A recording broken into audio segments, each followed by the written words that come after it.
Everybody's yelling at me. I'm not. I don't do well. I don't do well with confrontation. You strut yourself around like that. I mean, you're kind of asking for it, really, at this point. You shouldn't be wearing a hot dog costume if you don't want it. Sorry, I'm only human.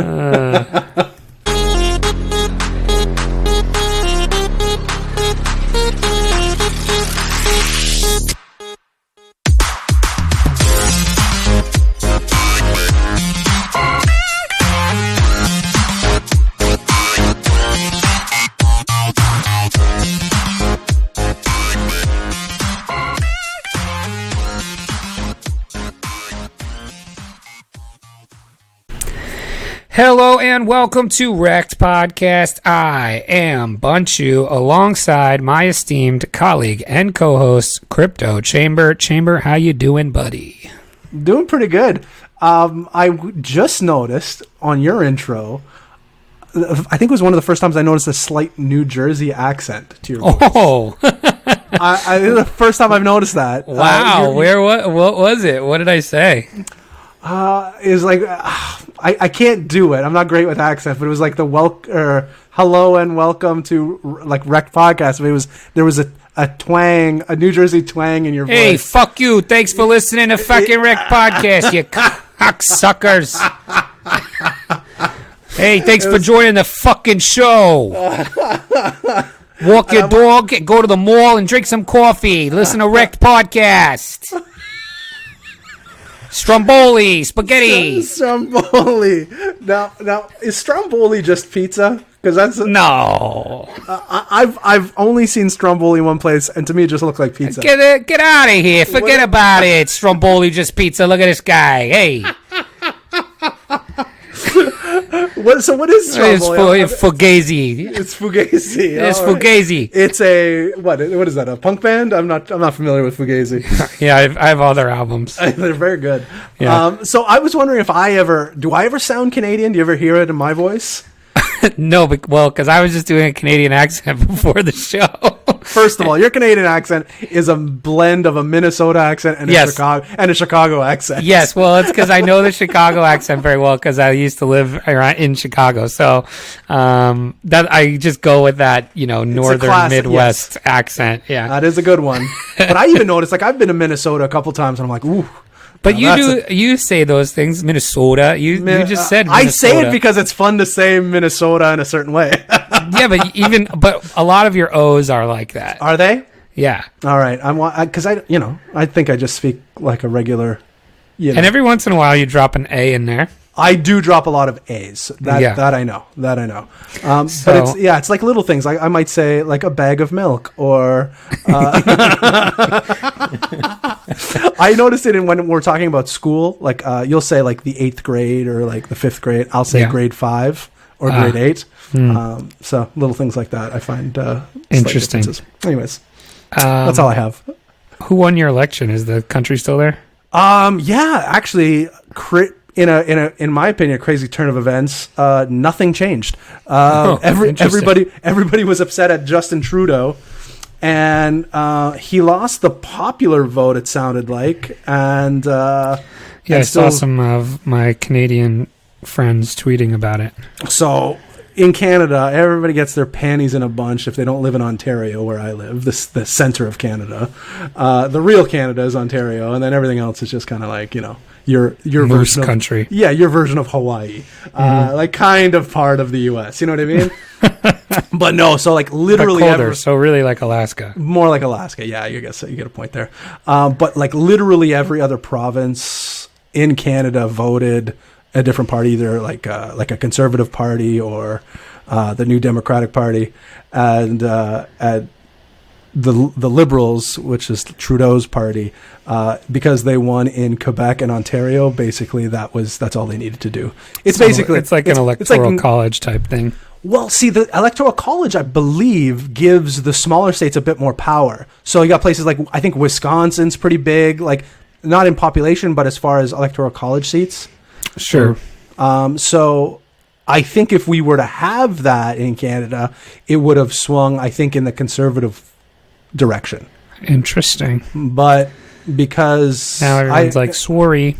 Yeah, sorry, you're a little upset there, but it'll be okay. Sorry Get yourself a 10-pack of Timbits and a bag of milk, and we'll have ourselves a hootenanny, you know? Wow, we got all kinds of accents going on.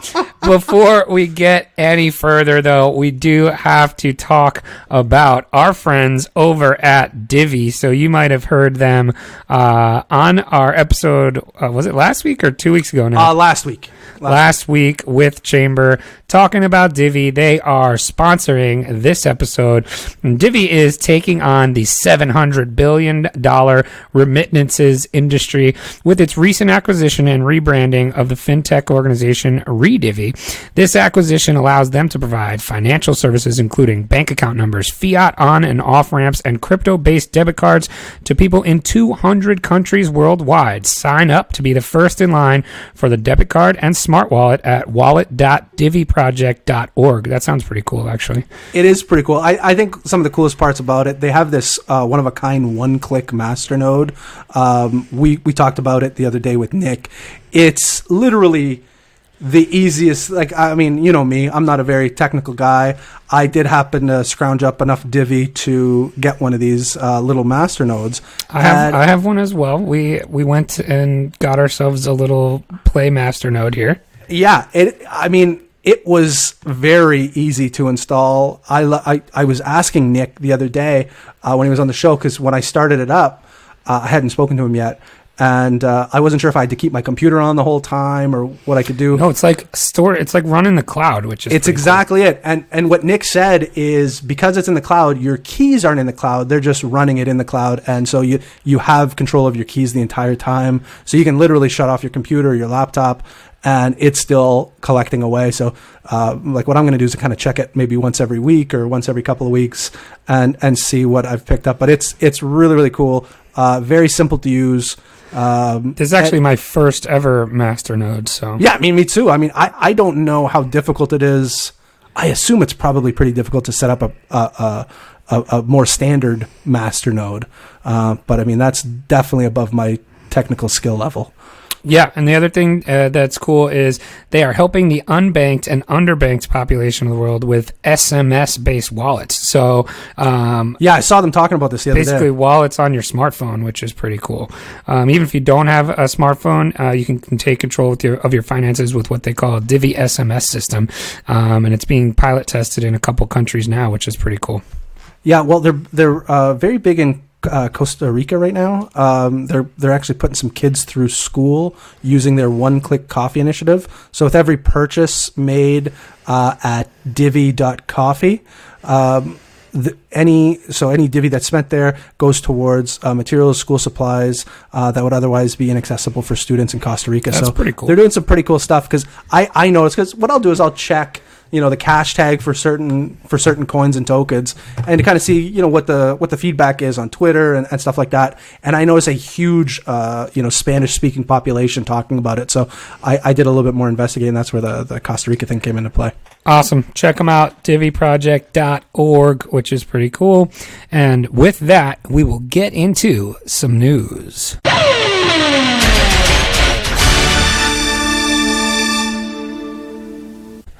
Chamber, where are we going first with news? Well, I'm going to start with our friends. At least we have one friend. I say this all the time, but our friends at Morgan Creek Capital. We have one friend at Morgan Creek Capital. In my opinion, probably the best one. But I agree. No offense, Pomp. Yeah. Pomp, he's ignoring our requests. 100%, yes. Respond to my DMs and I'll put you on the top list. But our friend Mark Yesko obviously also works there. He's very nice to us and responds and participates with us. So Pomp, you've been put on blast. He even invited me to. He invited us to a Notre Dame game. Oh, that's right. We should definitely take him up on that. We should. We're like 3/4 of the way through the season. We need to make a trip. And he's good for it. I feel the man's a man of his word. So, Morgan Creek Digital has so far raised $61 million for a second blockchain fund. Its target being $250 million total. Their first blockchain fund raised $40 million out of its target 25. So using that same math, they're going to raise like $17 trillion. Are we in agreement that Morgan Creek is kind of the leader in this type of? Oh yeah, I would. Say so. I can't even think of another fund that's even in the conversation. They seem to be heads and shoulders above everybody else. You feel the same way? Yeah, I would say that's 100%. So it says I'm on Mark Yusko's Twitter, our good friend here. Yes, friend of the show. He was retweeting a bunch of these yesterday with, yes, friend of the show. We need to take him up on the Notre Dame game invite. We're running out of time, Chamber. Yes, I know. It's gonna happen. But it said pension funds put $50 million into Morgan Creek's new blockchain fund. So they're going to be using this to obviously invest in other crypto companies and things like that. So that's really great because that's going to keep building the infrastructure of the space. And those guys, I think, money's in good hands over there. Well, and they're also the type that are going to bring the big money into crypto. I think more so than most of the other projects that are out there. And then obviously having a guy like Pomp being the advocate that he is and going and doing the interviews. I know Mark does a ton of the interviews as well, but having those faces come up regularly in syndicated news channels, I think is very key for mass adoption. Yeah. But yeah, so I think I'm glad to see these guys doing well.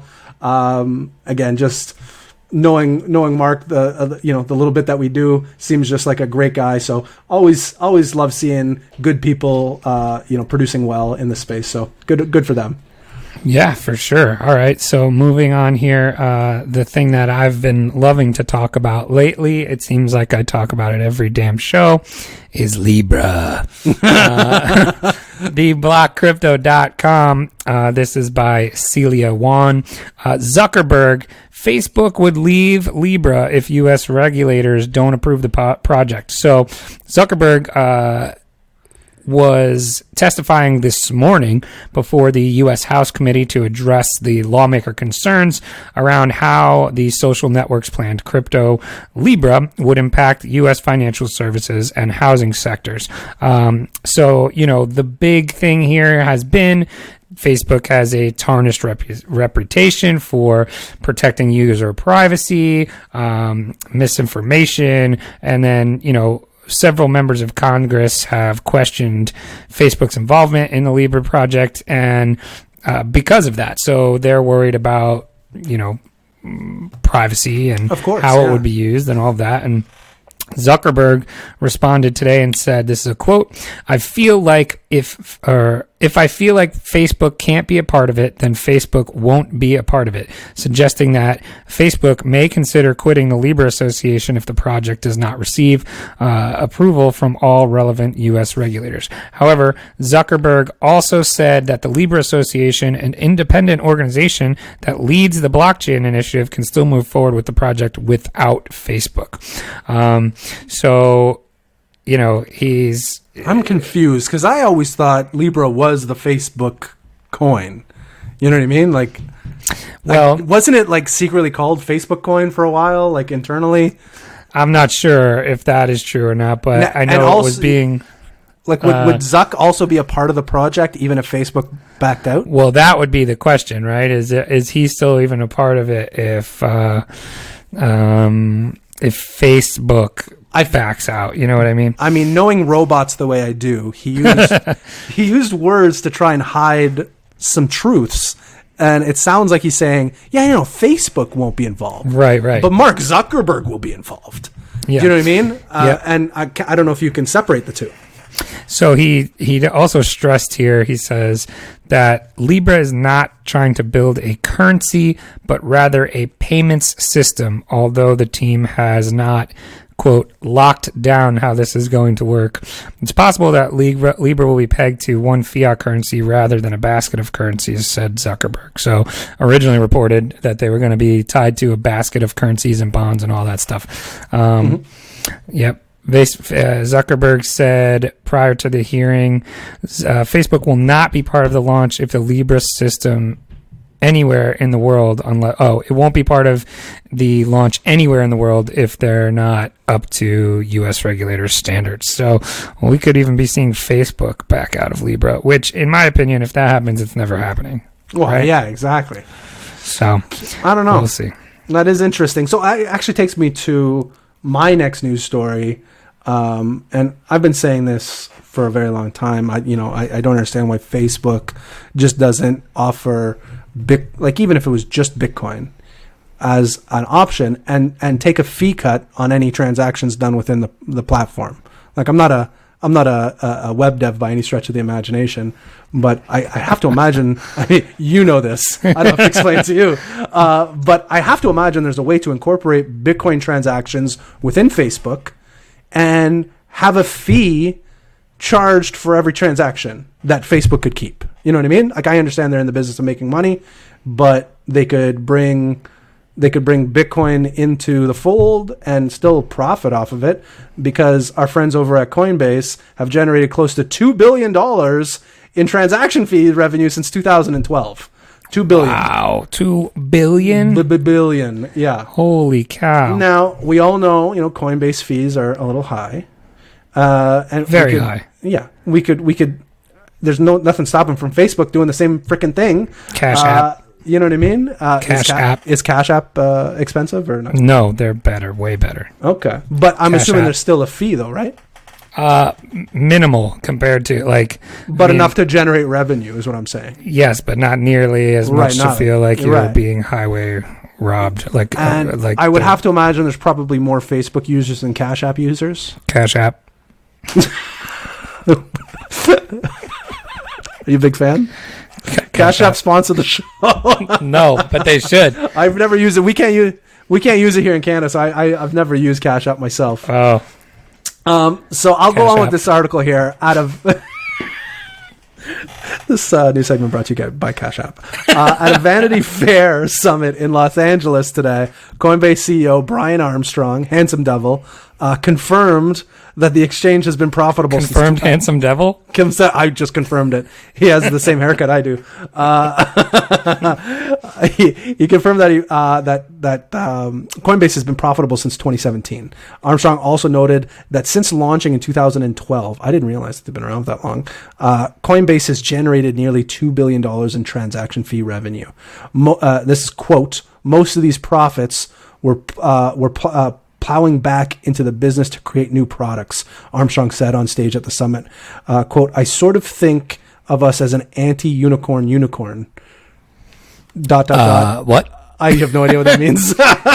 Excuse me? An anti-unicorn unicorn. I want. Is that just a corn, or is that just like a horse? I think it's just a horse. Maybe a zebra. An anti-unicorn unicorn is a horse. Right. It's the unicorn without the corn horn. I want Coinbase to be the company of not reputable. They don't want reputable. They want repeatable innovation. Coinbase was valued at $8 billion in its last funding round, raising money from investors including Andreessen Horowitz, Y Combinator,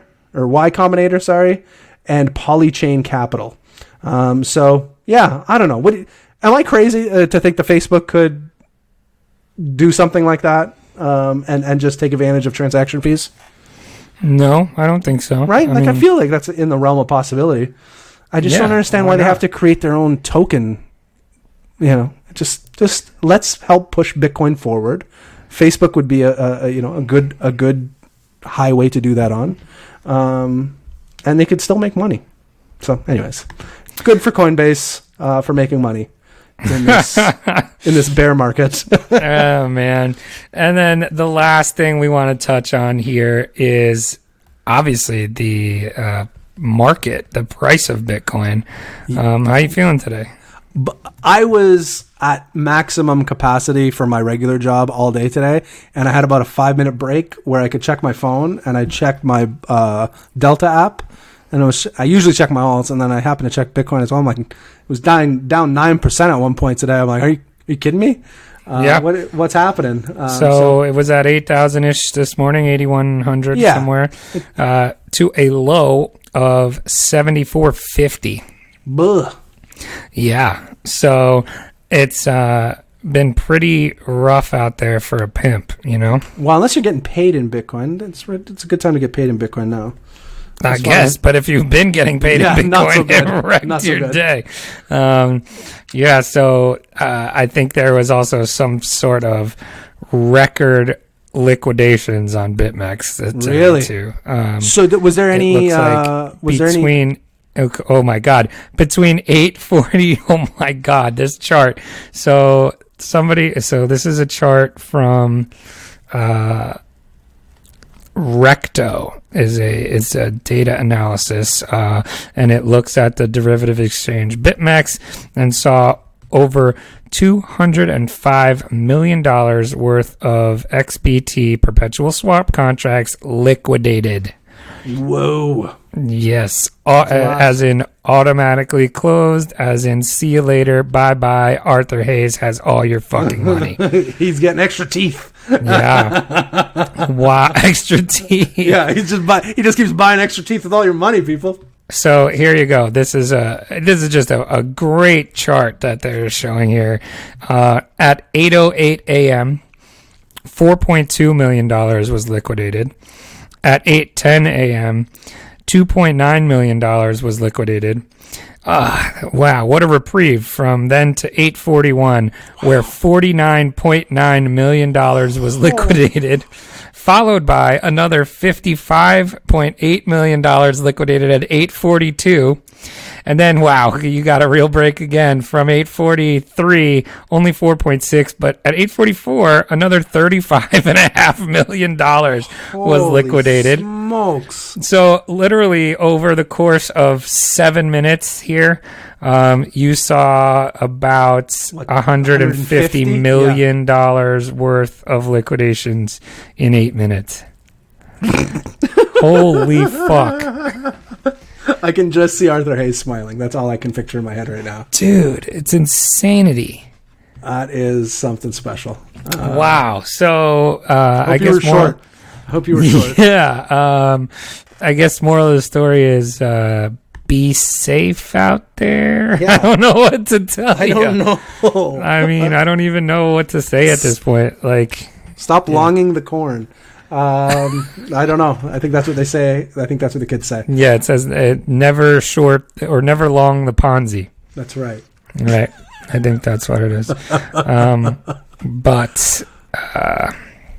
that's I don't know, man. That's crazy. Now, was there any reasoning for the I didn't see any. Some people were saying. I mean, I'm not one to believe that there always has to be a narrative behind these things. Right. But some were saying that it had to do with what was going on in these Libra testimony and everything. I could see. That makes But it still has sense. nothing to do with Bitcoin in particular. Well, we all know how sensitive the market is. So even it's cryptocurrency adjacent. So maybe that has some effect. I could see it, I guess. But you're right, though. I'm with you. I don't necessarily think there's a reason for every move up or down. I know we had some big up moves, and even from the start of the year to now, we've had some pretty nice moves up, and I had trouble finding reasoning for that as well. Actually, I think some of it was due to Libra. Maybe. Yeah, originally the spike was like, oh, okay, Libra. All right, well, maybe Libra does have something to do with this. That's interesting, though. When's your buy level? We're waiting for $3-4 grand again, or what? When are you going full? I don't know. Bore? I might dabble a little around 65 if it gets there. I could see this being the bottom too, but I'm not gonna be all in here at this level, but 68, 65 look okay, and then after that you're in the 55 area, in my opinion, and nobody got time for that. I'm a buyer under 6 for sure. Look at us though. We've come a long way. I know. We would be buying every single dip. Absolutely. Now we're waiting like a couple of savvy veterans. Yep, that's it. I think that's what we're called. Oh, now. We get that. Yeah, no. Well, we need that new Paul Rudd gif of Who'd have thought? Who'd have thought? Not me. Did you see that, by the way? Well, did you see the Hot Ones? Yeah. No, I didn't. But I was actually just telling somebody about that show the other day. But it was the best. It was one of the best interviews I've ever seen. Really? So it's funny. I forgot to mention on our recommendations for last episode, but that was going to be mine, was his new Netflix show. Have you seen it? I haven't. It's a TV show, right? Not a movie? It's not a movie, right? It's a 8 episode in the first season. It is called Living with Yourself, and it is Paul Rudd. And I buzzed through it in like 3 days. So very good. Yeah, it was good. I enjoyed it, and I will watch another season if there is one. I'm a big Paul Rudd fan. Me too. He just seems like a genuinely nice guy. Have you ever seen the first thing I ever saw Paul Rudd in was a YouTube video that he made. It's called Paul Rudd's Computer. No, I remember those. I'm sure I watched them. I remember Paul Rudd's Computer though. Well, I'm going to tweet it from our account. For anybody who hasn't seen it, it is what made me like Paul Rudd initially, and it's hilarious. So, you don't remember Paul Rudd from Clueless and stuff? Not really. I mean, I remember him from that stuff, but like he wasn't the focal point. Or like Wet Hot American Summer? Yeah, like Wet Hot American Summer. I remember. I hated the remake, by the way. Oh yeah, garbage. Yeah. Wet Hot American Summer was such a classic. That scene where they leave the camp for the afternoon is maybe one of the funniest comedic scenes. Like it's Wet Hot American Summer is great. I remember Paul Rudd's Computer. That's funny. I have to watch. I'll watch it if you tweet it. All right, I'll tweet it from our account. So. All right, and I'm gonna watch. Living with Myself. Oh, and to complete the recommendations, I watched the Breaking Bad movie last night, El Camino, that you had recommended the day before. And what's the verdict? I give it I'm saying a B to B plus. I forget what you gave it. I think I gave it a B plus. I'm going right up there. I thoroughly enjoyed it, actually. It was good. I just wish they would have gone like a little longer in the timeline after, you know? I agree. It felt all very immediate after all the stuff that had happened. You know what I mean? I do know what you mean. Now, did you see what I saw when it came to like the flashbacks when he was like, I don't know, the guy is probably 40 years old. 100%. Right? My wife just goes, he got fat. I feel like he's not fat. No, yeah, but exactly. like, you know. But his head looks like a Barry Bonds head. That's the only thing I can see. Like, he looks like a Barry Bonds head. But yeah, no, it's noticeable. But he's got to be 40 years old, right? Oh yeah, probably. And he was definitely at one point playing a scene where he was supposed to be, if I'm being generous, 20. Yeah, exactly. Half of his age. But yeah, no, good. I'm glad. I did watch, for those of you who are looking for something a little spooky during the Halloween season, there's a show that I've been watching called Channel Zero. This is for kind of, this is not for your one-off horror watcher. This is for serious horror fans. It's pretty intense. So I'll set you up that way. Not for everybody, but if you're a real horror fan, I would highly recommend Channel Zero. What they do is they take. Have you ever heard of creepypastas? Do you know what these are? No. Okay. I'm not. It's more the youth, right? The kids know what I'm talking about. I'm an old man, but I figured out what it was. So apparently, these creepypastas are essentially online urban legends where people will create these fake stories that just kind of get not retweeted, but like kind of reposted and copied and pasted and kind of spammed around a little bit, and it becomes this kind of like this urban legend.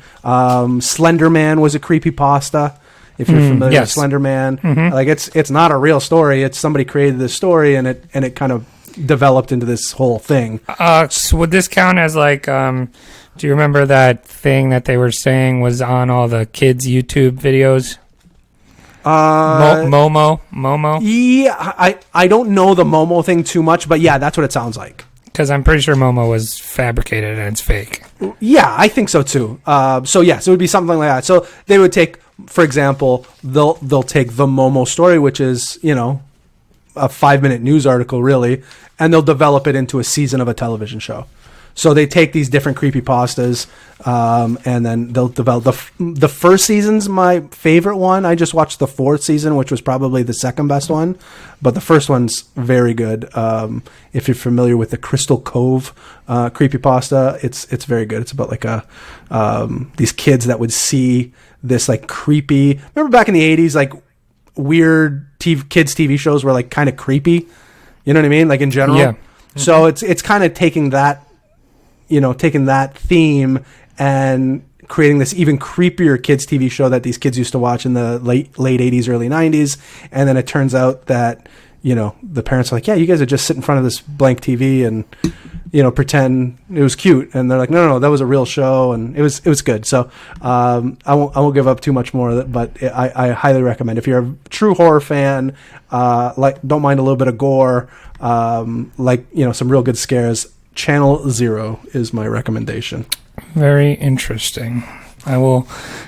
So that's actually a really good segue into what we're going to do here next.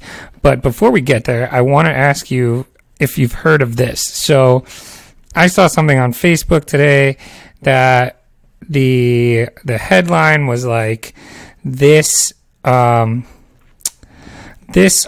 house will pay you $20,000 if you get through the whole thing. And so I clicked on the article. I was very intrigued to see what it was. Have you ever heard of something called McCamey Manor? No. I feel like you're going to go down a crazy rabbit hole. I'm already excited. I'm half-mast as we speak. So I was looking at it, and I was like, okay, well, what could this possibly be like? And sorry, what's it called again? I'm Googling it now. McCamey, McCamey Manor. There it is. And Ooh. It is essentially, apparently, you need to sign a 40-page waiver. That's the first thing that comes up. It says McCamey Manor waiver is the first thing that pops up when you Google it. There's another one that says scariest haunted house in the U.S. requires 40-page waiver, doctor's note, and a safe word. So I immediately was really intrigued by this. And so I just started looking for more articles, and there's this right on the article that I was looking at, there was a YouTube video of essentially all the people that have tapped out of this haunted house. And so I was like, this is weird. And the video is kind of like the end of it for whoever is doing it. They have to say their name and this safe phrase. And then the guy who runs it is, he's he comes off like a complete psycho to me. And so I was reading more into it, and I went down a rabbit hole, and it's it's basically, it's not really a haunted house. It's almost like paid, it's almost like consensual torture. And so this guy basically tortures you until you can't take anymore and you tap out. I saw a documentary maybe a couple years ago at the most about these types of haunted houses that people kind of get, these extreme haunted houses. And now that you're mentioning it, it's probably one that was on there. Was the thing called Haunted? Maybe. So apparently there's a documentary called Haunted that basically was set out to be a to go and document a bunch of these places, but ended up basically being a character story on this guy because he's a fucking crazy person. Yeah, that sounds right. And his name's Russ McCamey. So if you haven't seen it, check it out. I was reading people's stories, and there's I don't know, it's really weird to me. There's rumors that he videotapes everything and live streams it to high roller places in Las Vegas, and people wager on who when they're gonna tap out. It's really crazy stuff. That's the kind of gambling I can get behind, dude. I'm telling you, you're gonna go and jump down a rabbit hole after this, and you're gonna now, go. I don't like these types of things. I would never do it. I'm a big horror movie guy. I love scary stuff. But these haunted houses, even the ones we go to Niagara Falls, maybe once a year kind of thing. and they'll have these. There's this street in Niagara Falls here in Canada. That's kind of this tourist attraction, and I think they have like 3 or 4, maybe even 5 of these haunted houses, and they're pretty good. I mean, they're not this level, but they're like good haunted houses. And I don't even like those ones. Like I Right. push people out of the way, and I run if people start chasing me. Like I know it's fake, but I still don't like it. So yeah, no, seems super intense. But I have noticed that people have been stepping up their game with these type of things. And yeah, it is not for me. Not for me. I'm not that twisted. Yeah, it's pretty insane. So, but so check it out. If I think you would find some interest in like the conspiracy. If I could bet on some of these people like that, I could see that. I like watching other people suffer. And then betting on it. No way. I'd be into that. All right. So speaking of this is where we're going with this. We are going to do a draft here, and the draft is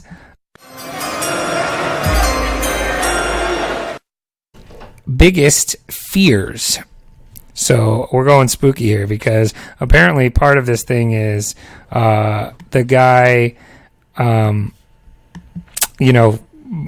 asks you what all your biggest fears are and all of that kind of stuff, and then tailors everything to you. Really? You know what I mean? Yeah. So I'm scared of teddy bears and right. Exactly. Really good-looking women. Very frightened of them. That's hilarious. Yes, exactly. So, all right, I'm gonna let you go first. You want to do 3 or 4? Let's do 3, and then if I think of a 4th one, maybe we're gonna add a 4th one. Now, we were talking before the show.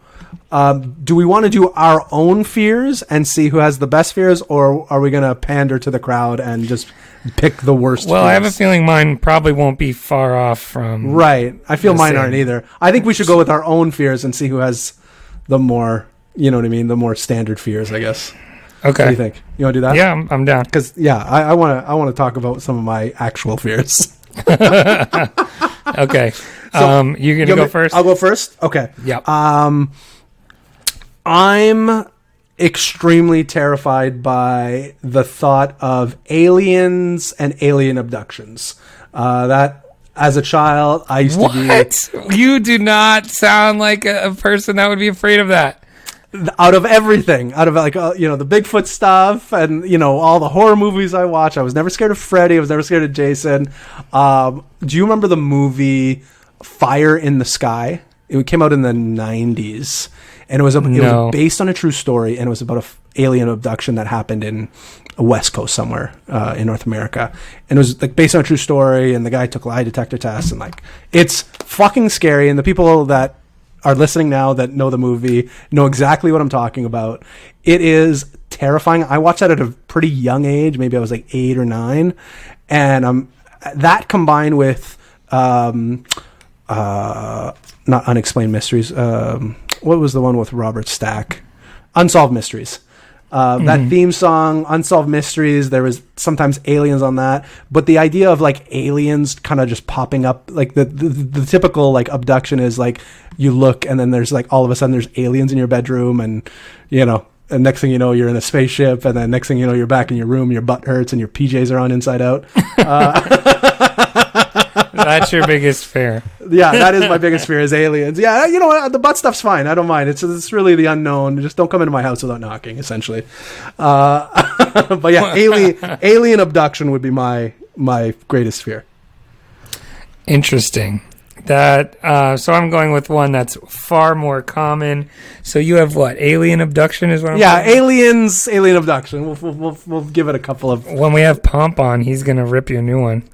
Oh, is he what is he? Pro alien? Oh yeah, big alien guy. Like every podcast, he asks if people believe in aliens. So yeah, like that's the thing. Like I would say, like my daughter asked me the other day. She's like, "Are aliens real?" And I said, "Yes, but I don't think they come to Earth." I think, and I was explaining to her, I'm like, "Yeah, there's probably like millions of planets that have quote unquote aliens on. Aliens could be as simple as like a microscopic bug, or something more superior than humans. But yeah, I said, I do believe that on other planets there are life forms in other galaxies, but I'm like, I don't know if necessarily they're flying their spaceships to Earth. So that was my answer to her. All right. Are you an alien guy? Like, do you believe? So I'm not sure I believe in all that stuff. So my like the visiting part, or just in general? Like you're like just even that they exist. Even I'm they sure exist. They do, but like I'm sure they do, but like I'm just going on an odds basis. Like the odds. Yeah, the odds are probably that they exist, exactly. Right? Yeah, I'm somewhere, and but I don't know. It doesn't concern me really. So, okay, it doesn't keep you up at night. No, exactly. So I'm going with a much more common fear, I think. All right. So this is called acrophobia. It is the fear of heights. So I am pretty terrified of like extreme heights if I don't have, I don't know, a secure surrounding, I guess. Oh yeah. Does that make sense? Yeah, no, I hear you. Yeah, so like I'm not a fan of heights myself either. It's not that bad like for me, but it's one of the ones that is, gets me. No, I'm with you. I don't like I have a 2-story house, and I only go on the first floor. I don't even know what's upstairs. No, but I hire like a company that comes and put Christmas lights on my house because I won't take a ladder. That's way too high.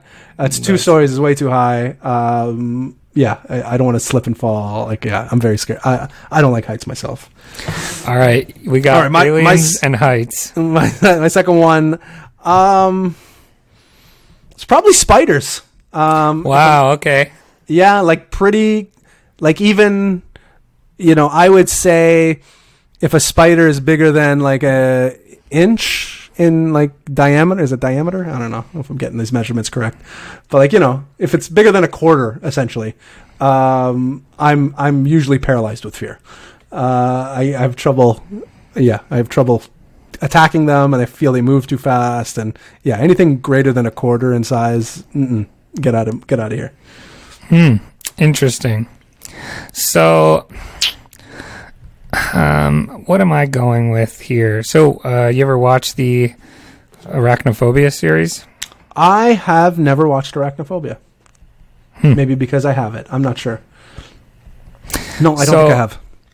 So I'm going with one that I don't have particularly, but I've seen somebody have this, and it is fascinating to me, and it goes even farther than just this, and it is trichodectophobia. Are you kidding me right now? Do you know is that what we were talking about the other day off air?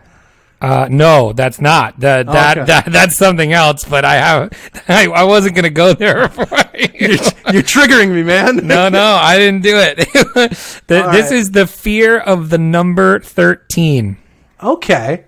And you're saying you don't have that fear though? I don't have it, but I know somebody who has it, and like really, they're even so bad as that like they don't like odd numbers. Is it an old person? No, it's somebody younger than I am, actually. Really? Yeah. That's interesting. And it's a physical reaction to these numbers. Interesting. I get it. Now, I was actually, 13 was my number growing up, so it's my baseball. Oh, wow. So you're the opposite of this. Yeah, no, 13, I was always a contrarian. So everybody would always say, 13's bad luck. And I'm like, well, 13's my number now. So yeah, for baseball, basketball, I'd always wear 13. All right, you're up. Okay, so I'm up. I guess I'm going to go. I don't know. Did we talk about this on the show? The one that we were just we did not. So I don't know what it's called. I don't even. I can tell you what it's called. I don't even want to Google it because it affects me. It's called trypophobia. Trypophobia. Trypophobia. Okay, so essentially what it is like I guess it's a fear of multiple holes together. I think it's technically, or like the lack of unusual pattern, an unusual hole type pattern. Right. So I see it a lot in like flowers. Like once a flower blooms and it loses its leaves, sometimes you get like a leftover kind of husk where when we started talking about it was because I got the new iPhone. Oh, that's right. Yeah, that's where it came up. So like, new iPhone and stuff doesn't bother me that much, but I'll see a picture of like these, certain things. Like it could be like I said, it could be a flower, could be like a skin problem where it. Anyways, I don't want to talk about it. It's gross. But what's it? How do I spell that properly? Trypo phobia. Ugh. Trypophobia. Mm-hmm. And if anybody has it, they'll know exactly what I'm talking about. It really gives you the heebie-jeebies. It's very gross for me, at least. So, all right. The last one I'm going with here is I'm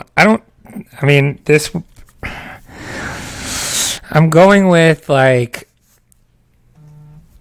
I don't know if I should go with like straight up claustrophobia or if I should go with like being buried alive. I think that's okay. I think those are two different things. They are. I'm going with buried alive. Buried alive. All right. Don't you think? I don't know. I'm always thinking I could dig myself out of it. No way. No, the little fingernails get going. Like obviously, no way. Dude. No, especially like, what if you were like in a coffin, in a cask? Right. Yeah. Obviously, you're not getting out of that.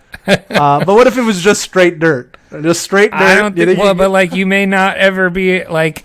Well, you may be passed out. That's and then a good what? You like come to and you're. I think it'd be too heavy on you if you're on like a real size. So that's a real fear for you. So you would. Yeah, I would be the movie. Afraid of that. So you should watch the movie based on your Buried Alive. No, not Buried Alive. Buried Alive is okay, but you should watch the movie. It's more of a claustrophobia movie, like fear. But the movie The Descent. I don't know if you've seen this yet. Mm-hmm. It's very good. Yeah, it's a top horror movie, but they're spelunkers.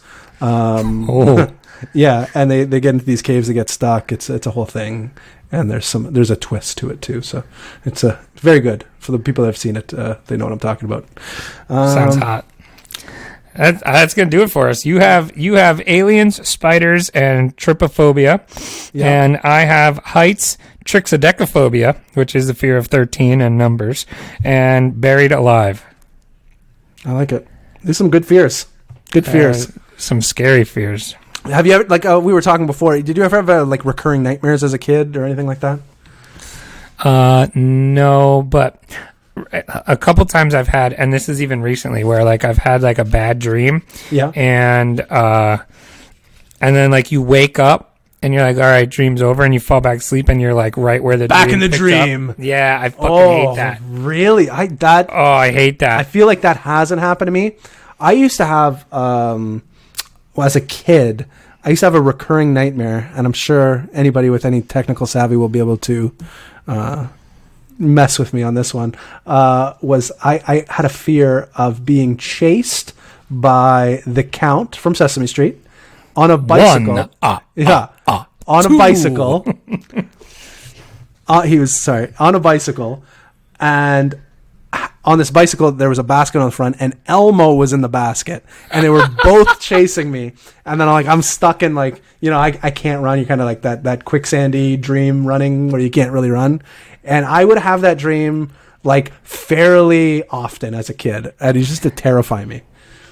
Wow, yeah, that's pretty intense. I know, yeah, right. I like. Don't get me wrong, I love the Count today. I'm gonna find a GIF of the Count riding a bicycle with Elmo in the back, and you're gonna. It's impossible. I imagined this myself, so this happened only in my mind. So I don't think there is.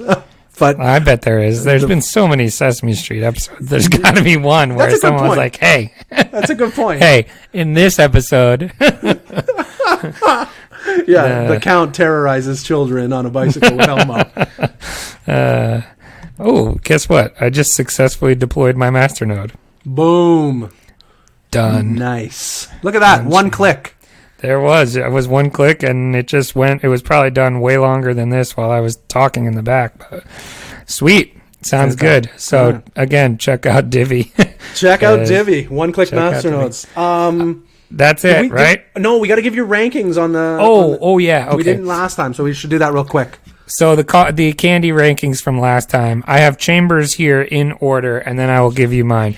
They don't deviate too much from his. So Chambers were Wonder Bar, Coffee Crisp, Crispy Crunch, Caramilk, Kit Kat, Smarties, Arrow, and Mr. Big. Mine, I had a couple of swap places here. So the top 4 of yours swapped places pretty nicely. So Coffee Crisp was my number 1. Nice. Over Wonder Bar. Nice. Which was your number 1. I just swapped the 1 and 2 for there. So I went Wonder Bar number 2. Yep. Yeah. Then you had Crispy Crunch number 3. Yep. I actually went with Caramilk as a simple, a simple number 3. And then Crispy Crunch number 4. So we have the same top 4, just in different orders. My 5 and 6 are the same as yours. So that would be Kit Kat and then Smarties. Okay. I just felt like I couldn't put Kit Kat any lower than 5 I agree. because it's a staple and I already know it. You know what I mean? But if I was ranking just the Canadianness of it, it would be a lot lower because to me, it's not pure Canadian, you know? No, I agree. So it could be either 5 or 8. So depending on which ranking system you're looking at, you know? On just the Is this candy a metric itself, system ranking? just the candy itself, it's a 5. If it's the Canadian candy, it would be 8. So, but I'm going on the candy, the merit of the candy itself to weigh into it. So, Kit Kat number 5, Smarties number 6, and then I swapped your 7 and 8. You had Arrow as 7 and Mr. Big as 8. I went the opposite way. I had Mr. Big as 7 and Arrow, the Air chocolate, as 8. And, my wife was defending it last night because I was telling her we were last episode we were really giving it to Arrow, and she had some defensible facts for Arrow. Oh, what did she say? And I can't think of them now, but I'm sure if we tweet it out, she'll defend Arrow on Twitter because she's a big fan of Arrow. I don't know if she said they melt, but I don't know. She has some reasoning. Interesting. But we'll tweet out. Yeah, we'll tweet out our rankings, and I'm sure she'll give her 2 cents. Anyway, that's going to do it for us. Let's land this bird. For Crypto Chamber, I am Bunchu. We will be back next week with at least 1 guest, right? Yeah, maybe 2. Who knows? Maybe we'll 2. But should we reveal? One will now be a recurring guest. Yes. Let's review it. Who we having on? We are going to have, I believe, for next Tuesday's show, the great Not So Fast, a REKT award-winning recurring guest. That's right. He is. For Auntie Elaine, REKT award winner. Not So Fast will be joining us on Tuesday's show. That's one of my favorite episodes. It was such a great one. So stay tuned for that. But that's about it. Other than that, leave us some 5-star reviews. We're doing some merch giveaways, so go leave us a review. We've gotten some back already. We're going to give away. We're going to give away one piece of merch for every 10 reviews we get. Oh man, we need to get out there and get some reviews. It helps the show stay relevant in the rankings, which is hard to do, but we appreciate it, and we will be giving away some merch. So go give us a review, even if you write bad things about us in the box, just give us 5 stars. Yeah, I think that's a reasonable request. Yeah, call us all the names you want in the actual text. But that's it. Until next time, don't get wrecked, and that is financial advice.